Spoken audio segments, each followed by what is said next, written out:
Hello, I'm Richard Seltzer. I'd like to share with you a romantic story from my book, To Gether Tales, which will soon be published by All Things That Matter Press.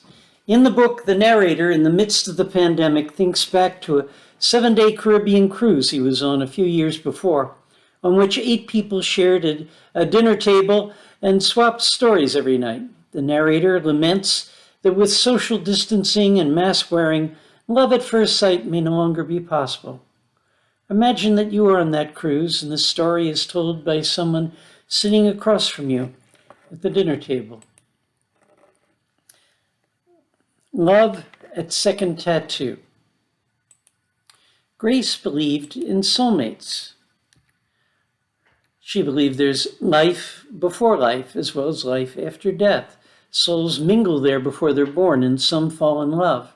Then, after birth, those who fell in love strive mightily to find their soulmates. Grace believed she had found hers in Jake. She and Jake planned to get married, but instead of an engagement ring, as a sign of the bond between them, at her prompting, they got matching tattoos, a monarch butterfly between the shoulder blades. But he cheated on her. She broke up with him. That's what brought her to Pedro's tattoo shop, to get the old tattoo removed. Pedro was shocked by Grace's beauty. He had never met anyone like her. He was amazed and delighted that she was so easy to talk to. He was surprised that he could talk at all in her presence, considering how much she was in awe of her. They swapped stories and puns for hours while she lay on his tattooing table, her back exposed, and he worked on removing the tattoo, taking far longer than necessary and deliberately leaving a last piece undone so she would have to come back the next day. She was out of his league. Far better educated and upper middle class, he had never socialized with anyone like her before, but he was smitten and he thought she was attracted to him as well. He guessed that for her to take him seriously as a suitor, he would need something special, something otherworldly. She was into astrology and believed in fate and true love.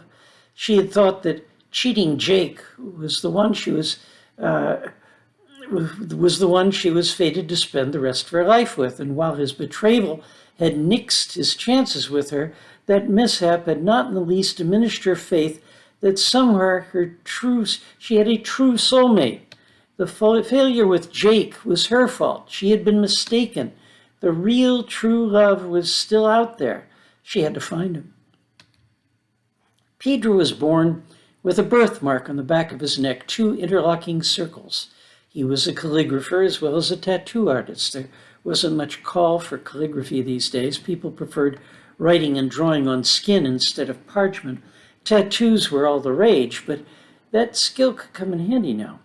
He composed a couple of paragraphs and wrote them in elaborate script on aged parchment as a certificate that he would say his mother got from a gypsy fortune teller. The text included an image of his birthmark and said that that was the sign by which he would recognize his one and only, the person he had fallen in love with in pre-heaven, the soulmate that was his task to find and love on earth. While she was stretched out again on his tattooing table, he would use local anesthetic more broadly than the day before, including the back of her neck as well as between her shoulder blades. And distracting her with talk and with back rubs to ease her stress, he would give her a tattoo that matched his birthmark. When he brought that to her attention in a mirror and showed her his, she would think that was confirmation that they were meant to be together. All went as planned. She was shocked to see the mark on her own neck and the same mark on his. She bought the story with far more enthusiasm than he could have hoped. Then she pulled out her iPhone, swiped through hundreds of family photos until she found one of herself as a baby, naked on a blanket on her belly, and there on the back of her neck was that very birthmark. Her parents had had it removed as an imperfection on their perfect child. And here, miraculously, the birthmark had reappeared when she found him, her true soulmate. If you enjoyed this story, please let me know in comments, and I'll do more of the same. You can find my books at Amazon. My name again is Richard Seltzer, as in Alka-Seltzer. My most recent books are Parallel Lives, Beyond the Fourth Door, and Nevermind.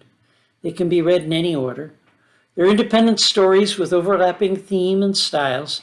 Each presents a different view of reality, a different way of trying to make sense of the mysteries of life.